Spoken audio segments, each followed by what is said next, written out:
Hello, dear students. This is chapter number 1 of political science, that is, the Constitution of India. So, I would like to start this chapter with an example that we cannot even play chess without rules and regulations. And similarly, we cannot hold elections without creating the rules and regulation. Even if you want to conduct election, it is very important that there should be a proper organization who will see the rules and regulation are properly implemented or not, whether the free and fair election is going on or not.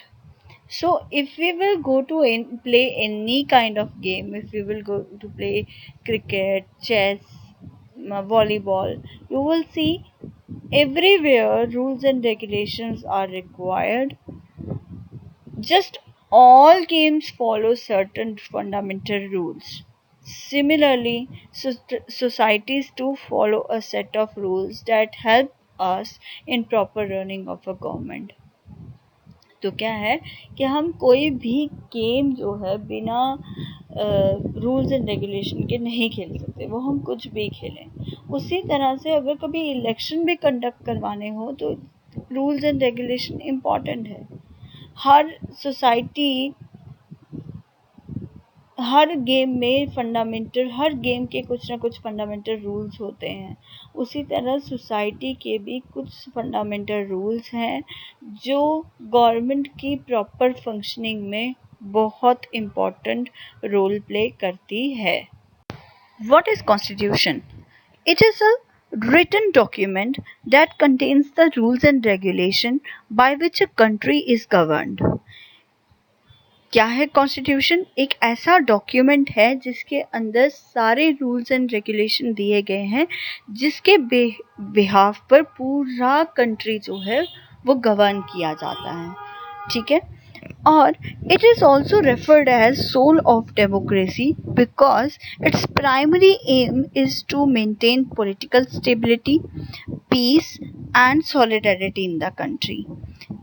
Constitution also helps in determining the structure of the government, powers and functions of the government, rights and duties of the people.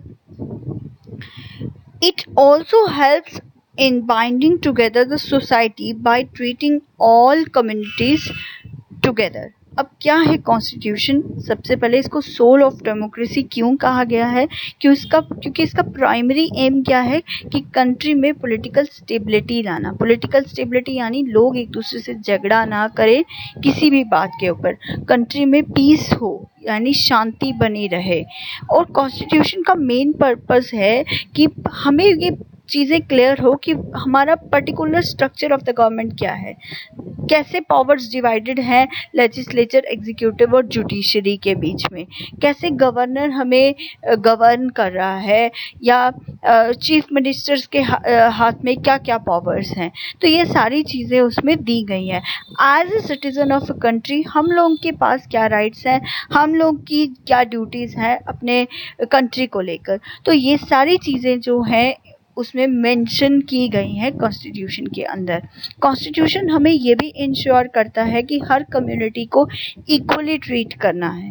If you will talk about the modern society, there are diverse groups of people which stage together and usually constitution is based on consensus and mostly maybe in a written form or sometimes in unwritten form. If we will talk about India has a written constitution, but if we will talk about England, it has unwritten constitution. तो India का जो constitution है वो written document है, एक written constitution है। और अगर हम बात करें यूके की कॉन्स्टिट्यूशन की या इंग्लैंड की कॉन्स्टिट्यूशन की, they have unwritten constitution. I also wanted to add here that Constitution of India, this is a book, okay? और ये जो बुक है ये जब लिखी गई थी, ये रिटन हैंड रिटन बुक है ये, ठीक है? सो इस बुक का जो फर्स्ट पेज है, it contains preamble, okay? So the first page of the Constitution has preamble in it. I told you that Indian constitution is a handwritten constitution, and it was written by Prem Bihari Narayan Rai Zada. He was the person जिसने इसको अपने हाथ से लिखा था Indian constitution को. Let's find out what is the need of the constitution, or what are the reasons behind that every country should have constitution. Basically, it defines the basic nature of our society. It lays down those principles or ideals that all people believe in and agree to sustain. It defines the structure of the government, which lays down the principle that all citizens agree to accept. Let's take an example of Nepal. Nepal is a country where Nepal has struggled a lot to gain restoration of democracy. We will discuss later, but first of all, we are going to analyze the location of Nepal. Nepal is one of the neighboring country of India, and Nepal is a landlocked country between India and China, just like Bangladesh. It is connected with five North Indian states, that is West Bengal, Sikkim, Uttarakhand, Bihar and Uttar Pradesh. अब हमें क्यों चाहिए constitution? क्योंकि हमारा basic nature of society जो है उसका पता चलता है. अब हमारे कंट्री में इक्वालिटी की ज़रूरत थी, जस्टिस की ज़रूरत थी, तो वो सारे प्रिंसिपल्स जो हैं वो इंक्लूड किए गए हैं कॉन्स्टिट्यूशन में. ऐसा कॉन्स्टिट्यूशन बनाया जाता है, जब भी कॉन्स्टिट्यूशन बनाने की बात होती है तो ऐसे प्रिंसिपल्स और आइडियल्स लिए जाते हैं जिस पे हर कोई पर्सन अग्री करे और मान जाए कि वो उसके ऊपर चलेगा. ये क्लियरली डिफाइन करता है कि क्या हमारा स्ट्रक्चर ऑफ द गवर्नमेंट है. स्ट्रक्चर ऑफ गवर्नमेंट में आपका आ जाएगा जैसे पावर्स डिवाइडेड हैं. लेजिस्लेचर है, एग्जीक्यूटिव है, जुडिशरी है. लेजिस्लेचर में आपके जो एमएलएज हैं, एमपीज हैं, वो इंक्लूड हो रहे हैं. आपके एग्जीक्यूटिव में प्रेसिडेंट की पोस्ट, प्राइम मिनिस्टर की पोस्ट, चीफ मिनिस्टर, गवर्नर, सब लोग इंक्लूड हो रहे हैं. ठीक है. और ऐसे ऐसा स्ट्रक्चर क्रिएट किया जाता है जिसमें सब लोग जो हैं, सारे सिटीजन्स जो हैं उसको एक्सेप्ट भी करते हैं. रही नेपाल की बात, नेपाल एक ऐसी कंट्री है जहाँ जहाँ बहुत अनरेस्ट फैला था due for the making of the constitution. And वो चाहते थे कि हम दोबारा रिस्टोर करें डेमोक्रेसी को. Let us try to understand the political situation of Nepal. But before proceeding further, we have to keep in mind the names of these three persons, which are very important in our discussion. That is King Birendra, King Gayendra, and Girija Prasad Koirala. Let us try to understand the political situation of Nepal, a nation that lies to the north of India. Nepal was a monarchy wherein all the powers were vested with the king. Nepal witnessed an extraordinary popular movement in April 2006.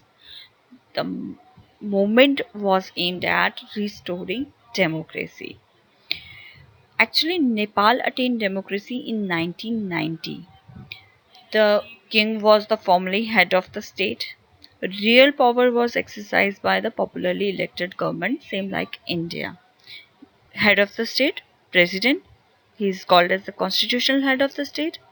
Real power is in the hands of popularly elected representatives like your MPs or MLAs. So what happened in Nepal?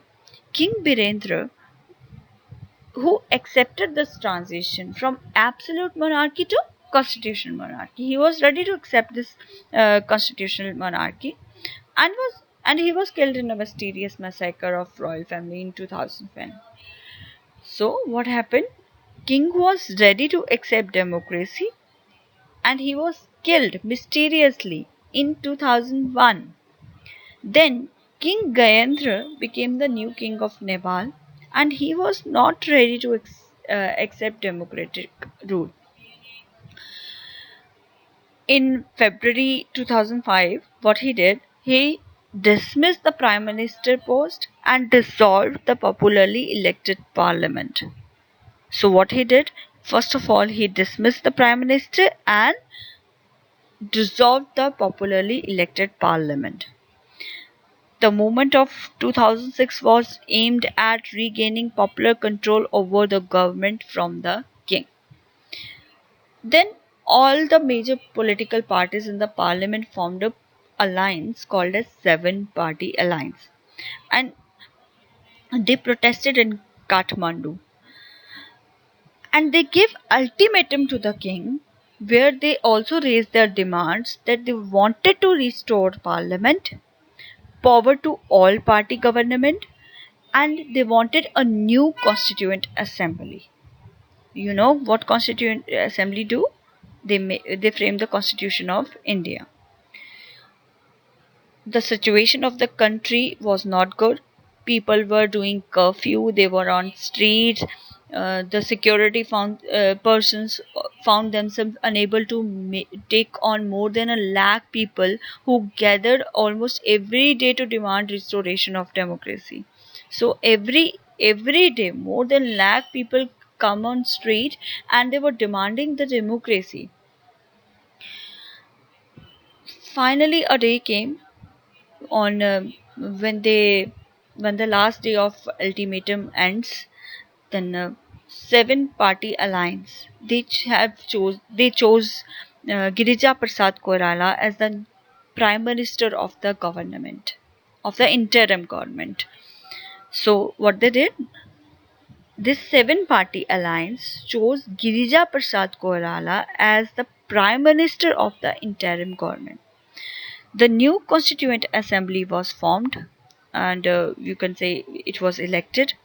The, this struggle of Nepali people is a source of inspiration to Democrats all over the world.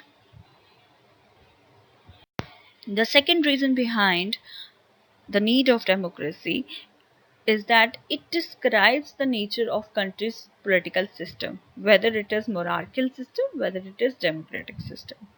We have taken the example of Nepal, where Nepal was having the monarchical system, wherein all the powers was in the hands of the king and his ministers. They took all decisions. But in the democratic system, constitution plays a very important role. There are proper guidelines given regarding the selection of representation, selection of representatives, distribution of power, and there is a proper check and balance system to ensure that no one should misuse their power or authority. Any government official or any politician can misuse their power. So there is a proper provision of check and balance system through which they cannot misuse their power. Even Indian constitution provides its citizens fundamental rights so that they can protect the interest of the citizens from the authority or politicians. Another important need of democracy is to protect the interest of minority against the domination of influential sections of the society. It includes intercommunity and intracommunity. Intercommunity means between two, that one group of people is trying to dictate another group or they are trying to dominate another group.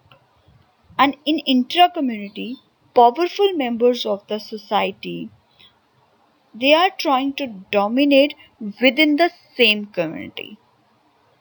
Understood?